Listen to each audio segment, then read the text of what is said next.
अस्सलामुअलैकुम दोस्तों, मैं हूं आपका होस्ट बिलाल और आज की वीडियो बेसिकली होने वाली है म्यूचुअल फंड के ऊपर। मैंने दो वीडियोस बनाई है। एक बनाई थी अलमीज़ान इन्वेस्टमेंट ऐप है जो कि इजी पैसा के अंदर है उन लोगों के लिए जो कि हर एक अप्रोच में है, ठीक है। इसी तरह फैसल बैंक का जो इस्लामिक फंड है इन्वेस्टमेंट वाला, उसमें भी उसके ऊपर भी वीडियो बनाई थी।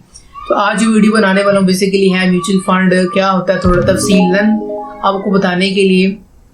वो इसी पैसे के अंदर सबसे बड़ा फ़ायदा ये है कि आप इजीली अकाउंट ओपन कर सकते हैं, यानी आपको कोई डॉक्यूमेंट्स नहीं देने, कोई प्रूफ ऑफ इनकम नहीं देना, ठीक है। अगर आप ऐसे अलमीज़ान में जाके इन्वेस्टमेंट अकाउंट ओपन करवाते हैं तो आपको एक अकाउंट चाहिए, फिर उसके बाद आपको अकाउंट ओपन करवाना पड़ता है स्पेशल, ठीक है। फिर आपको जी उसकी आईडी मिलती है, आप लॉग इन करके तो सारा प्रोसेस कर सकते हैं। उसके ऊपर भी मैं एक सेपरेट वीडियो बनाने वाला हूँ। मैंने भी अप्लाई किया हुआ अकाउंट के लिए, जैसे मेरा अप्रूव होगा उसमें मैं इन्वेस्ट करूँगा, फिर उसके ऊपर जो रिटर्न्स आएंगे वो सारा आपके साथ शेयर करूँगा ताकि आपके लिए भी आसानी हो। देखिए मैं कर रहा हूँ तो आपको एक आसानी हो जाएगी समझने में कि हाँ एक बंदा इन्वेस्ट कर रहा है।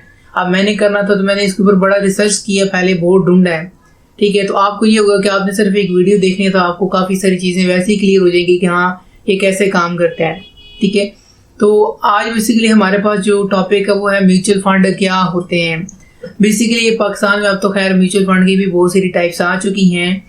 बेसिकली म्यूचुअल फंड ऐसे फंड्स होते हैं जो कि हम किसी कंपनी के थ्रू इन्वेस्ट करते हैं आगे किसी कंपनी में, ठीक है। जैसे बड़े बड़े कंपनी है जो कि आज मतलब हमारे पैसे को आगे इन्वेस्ट करती हैं। जैसे सबसे बड़ा ग्रुप है अलमीज़ान ग्रुप है, फैसल बैंक है, नेशनल बैंक है, इस तरह की और भी कई कंपनीज हैं जो ये तो बैंक्स हैं और इस तरह कुछ कंपनीज और भी हैं जो कि इस तरह के काम कर रही हैं, ठीक है। तो एसेट मैनेजमेंट कंपनीज को बोलते हैं। तो ये बेसिकली करती क्या है कि हमें direct stock Pakistan stock exchange का नॉलेज नहीं है कि शेयर्स किस तरह खरीदते हैं, किस तरह बेचते हैं। ब्रोकर के थ्रू वो ब्रोकर अकाउंट ओपन करवाना पड़ता है, एक लंबा प्रोसीजर, आपको फिर खुद उसके ऊपर चेक एंड बैलेंस रखना पड़ता है, राइट टाइम सारी आपको समझ होनी चाहिए उसके बारे में। अगर समझ नहीं है, आपने इन्वेस्ट कर दी है उसमें, तो यकीनन आप उससे लॉस उठाएंगे, फ़ायदा आपको बिल्कुल नहीं होने वाला क्योंकि आपको पता ही नहीं है। तो इसका ये फ़ायदा होता है जो एसेट मैनेजमेंट कंपनीज होती हैं कि इनकी आगे एक टीम होती है, ठीक है। टीम के हैंड ओवर करते हैं हम पैसे, ठीक है, और वो फिर क्या करते हैं हमारे पैसे को उठा के आगे किसी कंपनी में इन्वेस्ट करेंगे। अब म्यूचुअल फंड बेसिकली होता ये है कि हम आपने दिया है 50,000, हाँ 50,000 से तो कुछ नहीं होगा, वो फिर ऐसे ही करते हैं 8-10 बंदे, यानी बहुत सारे लोगों की इन्वेस्टमेंट को इकट्ठा करते हैं, ठीक है। 50,000 एक ने दिया, 50,000 दूसरे ने दिया, तीसरे ने 1-1.5 लाख दे दिया। तो इस तरह करके उनकी एक ह्यूज अमाउंट बनती है, वो उठा के किसी कंपनी में इन्वेस्ट करेंगे एक बड़ी रकम। अब उस बड़ी रकम में से जो प्रॉफिट निकलेगा उन्होंने हर एक बंदे के जिससे जितने पैसे लिए हुए हैं इन्वेस्टमेंट के तौर पर, वो क्या करेंगे जब उनका रिटर्न आता है, प्रॉफिट आता है, तो वो फिर जिस हिसाब से आपने अगर 50 दिए हैं तो 50,000 से आपको आपके हिस्से में जितना प्रॉफिट बनता है यानी आप तकरीबन 18-19% मिलता है। इस तरह करके वो ऊपर नीचे होता रहता है। तो उस हिसाब से आपको 18% आपकी अमाउंट 50,000 में से जो बनते हैं आपको वो आपके अकाउंट में मिल जाएंगे। इसी तरह जिसने 1.5 लाख इन्वेस्ट किया हुआ उसको वो 1.5 लाख रिटर्न मिल जाएगा। तो इस तरह करके क्या होता है कि हमें डायरेक्ट कुछ भी नहीं करना, हमने जाके सिर्फ अकाउंट ओपन करवाना है, हमने पैसे इसमें डिपॉजिट करने हैं। अब बैंक जाने, वो कंपनी जाने, और आगे जो सेकंड कंपनी यानी ये तो एसेट मैनेजमेंट कंपनी है ना, बैंक है, ठीक है। अब इनकी टीम है, इन्होंने पैसा लगाना है, इन्होंने देखना है कि कहाँ पे इन्वेस्ट करना है, कहाँ से हमें ज़्यादा फ़ायदा, अपनी कोशिश करते हैं कि ज़्यादा से ज़्यादा फ़ायदा हो कंज्यूमर को, ठीक है। तो फिर कोशिश होती है इनकी कि हर चीज़ को चेक एंड बैलेंस करके जो ज़्यादा ग्रो करी कंपनी उसमें जाके इन्वेस्ट करते हैं ताकि ज़्यादा से ज़्यादा रिटर्न निकले। फिर उसमें क्या होता है कि कुछ परसेंट ये अपना बहुत ही माइनर सी फीस होती है इनकी, जो कि अपनी फ़ीस रखते हैं, बाकी जो है ना आपको रिटर्न में मिल जाता है। तो ये बेसिकली म्यूचुअल फंड होता है कि बहुत सारे लोगों की रकम को इकट्ठा करके आगे किसी जगह पे इन्वेस्ट करते हैं, ठीक है, जिससे हमें क्या होता है प्रॉफिट जनरेट होता है। अगर आप डायरेक्ट स्टॉक में जाएंगे, वहाँ परचेज करेंगे किसी कंपनी के शेयर्स, तो उसके बारे में आपको बहुत ज़्यादा नॉलेज होना चाहिए। अब इसी तरह म्यूचुअल फंड के अंदर भी डिफरेंट टाइप्स आ गए हैं। इक्विटी फंड्स होता है, कैश फंड होता है, ठीक है। तो वो भी इस तरह की दो आगे टाइप्स हैं। फिर इनकी भी आगे बहुत सारी टाइप्स निकल आई हैं, जैसे कि कैश फंड में जैसे कि आपकी वो सकूक आ गया, बॉन्ड्स आ गए, इस तरह की चीज़ें होती हैं। और जो इक्विटी फंड्स होते हैं उसमें ये होता है कि आपके वो जो पैसे हैं डायरेक्ट किसी कंपनी में इन्वेस्ट होते हैं।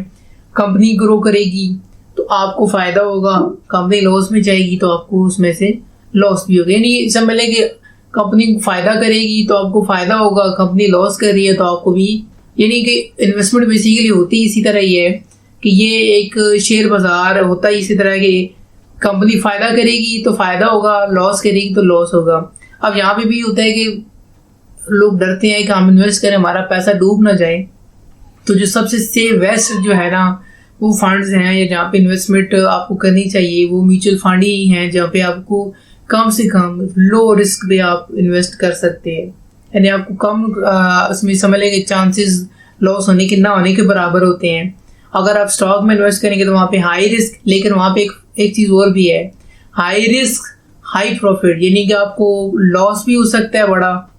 ठीक है, 1 लाख इन्वेस्ट किया तो 1 लाख आपका 10,000 भी रह सकता है, और आपने अगर प्रॉफिट कमाते हैं तो हो सकता है 1 लाख आपका बन जाए वहाँ पे 2.5 लाख रुपया। तो देखें आपको फ़ायदा भी तो हुआ है वहाँ पे, लेकिन आपको नॉलेज होना चाहिए। अगर नॉलेज नहीं होगा तो यकीनन आप लालच के चक्कर में आप डूबेंगे। इसलिए जो भी करके न्यू इन्वेस्ट करना चाह रहा है बंदा तो वो पहले म्यूचुअल फंड से स्टार्ट ले, कुछ टाइम म्यूचुअल फंड में इन्वेस्ट किए रखें अपने पैसे, और हमेशा याद रखें कि कभी भी एक जगह पे इन्वेस्ट मत करें, अपने पैसे को 2-3 जगह पे इन्वेस्ट करके रखें, ताकि अगर एक तरफ से अगर नुकसान हो जाए तो आपके पास दूसरी जगह बैकअप मौजूद हो जिससे आप कवर कर सकें। अगर सारा पैसा एक ही जगह डाल देंगे तो क्या होगा कि आपका नुकसान होगा तो आप बिल्कुल ज़ीरो हो जाएंगे। तो उससे ये है कि मैं थोड़ा सिक्योर हूँ, आपको भी रिकमेंड करूँगा कि आप जब भी इन्वेस्ट करें आप अपने पैसों को 2-3 जगह इन्वेस्ट करके रखें, ताकि आपको कम से कम जो है ना उसमें लॉस हो। ये पहली बात है, म्यूचुअल फंड में वैसे ही जो है ना कम से कम लॉस के चांसेस होते हैं। आप एक तरह से सिक्योर है, लेकिन आप मेंटली फिर भी ज़हन में रखें कि ये फंड्स हैं, ऐसी मार्केट है, यहाँ पे ऐसा हो भी सकता है। ठीक है, अब ये कंट्री पे डिपेंड करता है, कंट्री की सिचुएशन पे डिपेंड करता है कि मुल्क के हालात कैसे हैं। अगर अच्छे हैं तो हाँ कंपनीज ग्रो करेंगी, बिजनेस ग्रो करेंगे तो आपको डेफिनेटली फ़ायदा होगा। कई ऐसी पिछली हिस्ट्री में तारीखें भरी पड़ी हैं कि स्टॉक मार्केट ड्रॉप हुई है, बिल्कुल जो है ना क्रैश कर गई है, तो लेकिन उस टाइम के अंदर भी बहुत सारे लोगों ने पैसा कमाया। कुछ लोगों ने उस टाइम इन्वेस्ट किया है, उस टाइम उन्होंने अपने पैसे को डबल किए हैं। कोविड में इसी तरह कई लोगों ने अपने पैसे को डबल किया है, कुछ लोगों के पैसे डूबे भी हैं। तो ये अपनी अपनी एक प्लानिंग्स होती हैं जो लोग करते हैं अच्छी तरीके से, उसके ऊपर सर्वाइव करते हैं। बहुत अच्छी चीज़ है, आपको करनी चाहिए। पाकिस्तान में चीज़ की अवेयरनेस बहुत कम है, अल्हम्दुलिल्लाह मुझे भी अभी समझ लें कि इसके ऊपर जो है ना अवेयरनेस मिली, मैंने इसके ऊपर काम किया, रिसर्च की, और मैंने इसके ऊपर मतलब इन्वेस्ट किया है। अब मुझे फ़ायदा हुआ तो इसके ऊपर मैंने सोचा कि क्यों ना लोगों का फ़ायदा हो रहा हो। तो उसकी वसादत से कई लोग वीडियो देखेंगे और इस चीज़ से फ़ायदा उठाएंगे, लोगों को अवेयरनेस मिलेगी, लोग इससे काम मतलब इन्वेस्ट करेंगे और अपना फ़ायदा लेंगे, क्योंकि ये लॉन्ग टाइम चीज़ है। अपने फ्यूचर के लिए, अपने बच्चों के लिए आप उसके ऊपर ज़रूर काम करें, ये आपको लॉन्ग टाइम में बहुत फ़ायदे देगा। आपके पैसे डबल भी हो सकते, जैसे डबल ट्रिपल भी हो सकते हैं। आप ऐसे पैसे को घर में रखेंगे वो आपको किसी काम का नहीं है, वो आपके पैसे एक तरह के जितने हैं बल्कि कहीं ना कहीं लग ही जाएंगे। बैंक में रखेंगे वहाँ पे भी आपको फ़ायदा नहीं है, लेकिन आप इन्वेस्ट करेंगे तो फिर आपका पैसा ग्रो करेगा, क्योंकि इन्फ्लेशन बहुत ज़्यादा होती है, हर साल इन्फ्लेशन बढ़ती है। तो इससे होता है कि आपके अगर पैसे घर पे पड़े हुए हैं तो वो डी वैल्यू हो रहे हैं, उसकी वैल्यू बढ़ नहीं रही। ठीक है, लेकिन आपने इन्वेस्ट किया हुआ तो आपके पैसे वो डी वैल्यू नहीं होंगे बल्कि वो ग्रो करेंगे। आप वो समझ लीजिए कम्पीट करेंगे, इन्फ्लेशन को, महंगाई को वो बराबर रखेंगे। आपके पैसा वो उसकी जो वैल्यू है ना वो कम नहीं होगी बल्कि वो बढ़ती जाएगी, इन्फ्लेशन से तेज़ बढ़ेगी।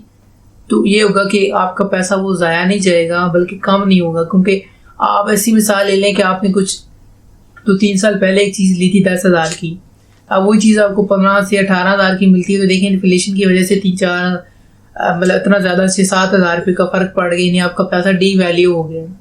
ठीक है, तो इसी तरह ये चीज़ें भी बड़ी मैटर करती हैं। आप लॉन्ग टाइम का सोचें और उसके ऊपर मज़ीद रिसर्च करें। इंशाल्लाह मैं इसके ऊपर मज़ीद वीडियोस भी बनाता रहूँगा, जैसे जैसे मैं मज़ीद इसमें सीखूँगा आप लोगों से भी ज़रूर शेयर करूँगा ताकि आप लोगों को भी फ़ायदा हो, आप इससे फ़ायदा उठाएँ। और मुझे अगर कोई क्वेश्चन हो तो नीचे कमेंट करें, कोई किसी के पास कोई नॉलेज हो वो मुझसे भी शेयर कर सकता है नीचे कमेंट करके, या वैसे हमारा व्हाट्सएप नंबर हमारे यूट्यूब चैनल पे मेंशन है। तो हमें